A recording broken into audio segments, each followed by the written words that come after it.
ദേവേട്ടന് ഒരുപാട് സിനിമകൾ നിർമ്മാണം, അഭിനയം തുടങ്ങിയ മേഖലകളിലൊക്കെ പോകുന്നുണ്ടെങ്കിലും ഒരുപക്ഷെ മലയാളികൾ ഏറ്റവും കൂടുതൽ ആദ്യം ദേവേട്ടനെ ശ്രദ്ധിച്ചിട്ടുണ്ടെങ്കിലും ഒരു കരിയറിലൊരു ബ്രേക്ക് ആവുന്നത് ന്യൂഡൽഹി എന്ന് പറയുന്ന ചിത്രത്തിലെ ശങ്കർ എന്ന് പറയുന്ന ഒരു വില്ലൻ കഥാപാത്രമാണ്. ദേവേട്ടൻ പുറമെ നമുക്ക് പരിചയമുള്ളൊരു ദേവേട്ടൻ വളരെ സൗമ്യനാണ്, വളരെ നല്ല മനുഷ്യനാണ്.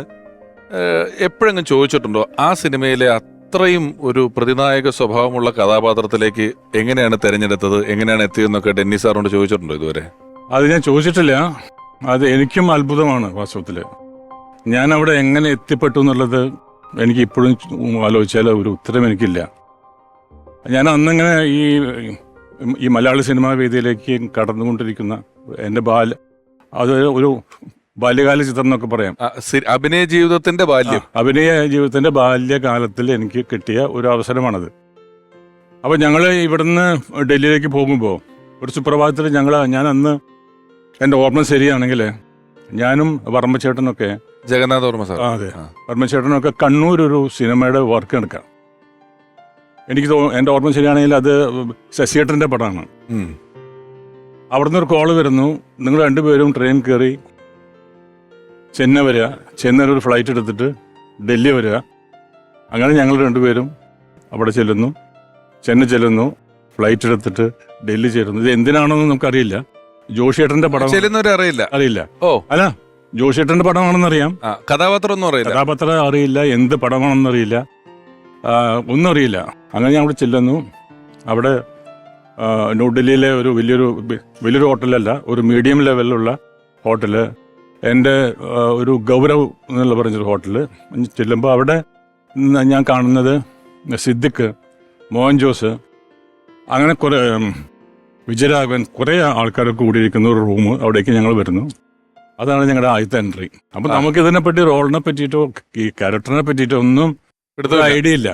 അങ്ങനെ 2-3 ദിവസം ഒരു വർക്കുമില്ലാന്ന് കാത്തിരിക്കുന്നു. സുഖമായിട്ട് താഴെ ഇറങ്ങുന്നു, പോകുന്നു, ഷോപ്പിംഗ് നടത്തുന്നു. ജോളി ആയിട്ടുള്ള ലൈഫാണ് ഡൽഹിയുടെ ഒരു അത്ഭുതം. പിന്നെ ഞാൻ ആദ്യത്തെ ഷോട്ട് വരുന്നത് ഒരു ജയിലാണ്.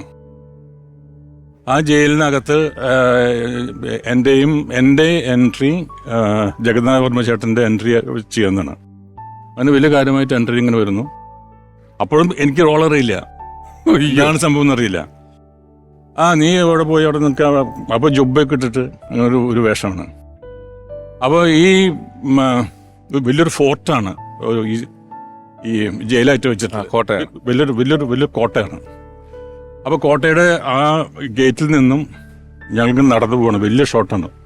ജോഷിയേട്ടൻ അവിടെ അങ്ങ് അകലെ വലിയ ട്രോളി ക്രെയിനൊക്കെ വെച്ചിട്ടുള്ള ഷോട്ടാണ്. ഇങ്ങനെ വരുന്നു, ഭയങ്കര മ്യൂസിക്. ഇങ്ങനെ നീ എൻട്രിയാണിത്, സിനിമയിലത്തെ ഫസ്റ്റ് എൻട്രി ആണെന്ന് പറയുന്നു. അങ്ങനെ ഞാൻ അവിടെ നിന്ന് വലിയ സ്റ്റൈലായിട്ട് ഇങ്ങനെ നടന്നു വരുന്നു. അപ്പോഴും കഥാപാത്രം അറിയില്ല. അങ്ങനെ ചെല്ലുന്നു. അപ്പോൾ ഞാൻ ആദ്യം കാണുന്നത് ഒരുപാട് ആർട്ടിസ്റ്റുകളുണ്ട്. മമ്മൂട്ടീനെ കാണുന്നത് ഒരു സ്ഥലത്ത് മമ്മൂട്ടി ഇരിക്കുന്നുണ്ട്. മമ്മൂട്ടിയെ നോക്കിയപ്പോൾ മമ്മൂട്ടി ഇങ്ങനെ താടി വെച്ചു, നരച്ച താടിയും ഒരു പൊട്ടിയ കണ്ണാടിയൊക്കെ ഇട്ടിട്ട് ഒരാള്.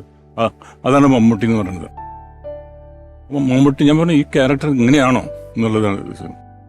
ഈ ന്യൂഡൽഹി എന്ന സിനിമയിലെ മമ്മൂട്ടിയുടെ കഥാപാത്രം ഇതാണെന്നുള്ളൊരു സംശയം എനിക്ക് തോന്നി എൻ്റെ മനസ്സിൽ. കൃഷ്ണമൂർത്തി എന്ന് പറയുന്ന ജി കെ. അപ്പോൾ അങ്ങനെ അപ്പോൾ എൻ്റെ ഷോട്ട് കഴിഞ്ഞു. പിന്നെ അതിനകത്തുള്ള ഷോട്ടുകളാണ്. അപ്പോൾ അവിടെ എനിക്ക് ഏറ്റവും ഒരു ഇത് തോന്നിയെന്ന് വെച്ചാൽ ആ ഷോട്ട് മമ്മൂട്ടിയുടെ ഇൻട്രൊഡക്ഷനാണത്. ഫസ്റ്റ് ഷോട്ടാണ് ഈ സിനിമയിലെ, ന്യൂഡൽഹി എന്ന സിനിമയിലത്തെ മമ്മൂട്ടിയുടെ ഇൻട്രൊഡക്ഷൻ ഷോട്ടാണ്. അപ്പോൾ ഞാനിങ്ങനെ വളരെ സൂക്ഷ്മമായിട്ട് നോക്കിക്കൊണ്ടിരിക്കുന്നത്. എനിക്ക് ഈ സംവിധാനത്തിൽ വലിയൊരു ഭ്രാന്തുണ്ടായിരുന്ന സമയമാണത്. അവിടെ ഞാൻ ഓവർ ഹിയർ ചെയ്ത് കേട്ടതാണ്. ന്യൂഡൽഹി എന്ന സിനിമ കാണുന്ന ആ പ്രേക്ഷകൻ ആദ്യം മമ്മൂട്ടിയെ കാണേണ്ടത് വളരെ അവശനായ രീതിയിലുള്ള ഒരു ഷോട്ടായിരിക്കണം എന്ന് പറയുന്നത്. അത് ഞാൻ കേട്ടതാണ് കേട്ടോ. അങ്ങനെയാണ് അദ്ദേഹത്തിന് ഒരു സ്ഥലത്ത് ഒരു ഇത് കൊടുത്തിട്ടുണ്ട്, ഒരു പെയിന്റിങ് സാധനം കൊടുത്തിട്ടുണ്ട്, ഒരു ബ്രഷ് കൊടുത്തിട്ടുണ്ട്. മമ്മൂട്ടി അങ്ങോട്ട് തിരിച്ച് ഒരു മതില്, അതിലിങ്ങനെ വെച്ചിരിക്കുന്നു. ജോഷിയേട്ടൻ്റെ ക്യാമറ പിൻഭാഗത്ത് ഇങ്ങനെ നിൽക്കുന്നു. അപ്പോൾ ഞാൻ കാണുന്നത് എങ്ങനെയാണ്, ആ സിനിമയുടെ ഫസ്റ്റ് ഷോട്ടാണ്, അതെ. നായകൻ്റെ ഫസ്റ്റ് ഷോട്ടാണ്. Is the hero. അത് നമ്മൾ പ്രത്യേകം ആലോചിക്കണം. ജോഷേട്ടൻ അവിടെ നിൽക്കുന്നു, തിരിഞ്ഞു, മമ്മൂട്ടി ഇരുന്നിട്ട് കണ്ണട വെച്ചിട്ടുണ്ട്. അപ്പോൾ ഒരു പൊട്ടിയ കണ്ണടയാണ്, അതെ, ഇങ്ങനെ മുകളിൽ വെച്ചിട്ടുണ്ട്. എന്തോ വരയ്ക്കുന്നു, ബാക്ക് ഷോട്ടാണ്, ഇങ്ങനെ വരയ്ക്കുന്നു. അപ്പോൾ ജോഷേട്ടൻ പറഞ്ഞു, ആ നോക്ക് പിന്നില്ലേ നോക്ക്. അങ്ങനെ മമ്മൂട്ടി അങ്ങനെ നോക്കും. അപ്പം നമ്മൾ കാണുന്ന മമ്മൂട്ടി എന്ന് വെച്ചാൽ അവശ നിലയിൽ വയസ്സായി ശേഷിയില്ലാതെ നിൽക്കുന്നൊരു മനുഷ്യനാണ്. കാരണം കാലിന് എന്തോ ഒരു പ്രോബ്ലം ഉള്ളതായി തോന്നുന്നു. അതെ അതെ, നടക്കാനായിട്ട് പറ്റുന്നില്ല. അങ്ങനെ ഒരു സെന്റ്. ഇതാണ് ഫസ്റ്റ് ഷോട്ട്. ഇതാണ് ഞാൻ ഫസ്റ്റ് ഷോട്ട് കാണുന്നത്. ദേവേട്ട നമുക്കിനി ഇരുന്ന് സംസാരിക്കാം. ഇരിക്കും.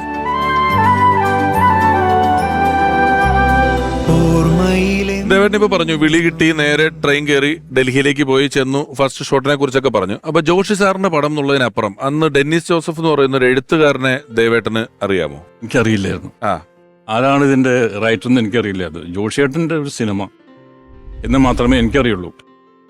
അപ്പോൾ ജോഷിയേട്ടന്റെ പടത്തിൽ ഒരു റോള് കിട്ടുക എന്നുള്ളത് വലിയൊരു സംഭവമാണല്ലോ. അപ്പോൾ അതിന്റെ ഒരു സന്തോഷം, ഒരു ആകാംക്ഷ ഒക്കെ ഉണ്ടായിരുന്നു. ആണ് എത്തുന്നത്. അവിടെ ചെന്നിട്ട് ഡെന്നിസ് സാറുമായിട്ട് പരിചയപ്പെട്ടത് അവിടെ നിന്നിട്ട് ഈ ഡെന്നിസും ജോഷിയേട്ടനും ഒക്കെ താമസിക്കുന്നത് ഈ കേരള ഹൗസിലാണ്.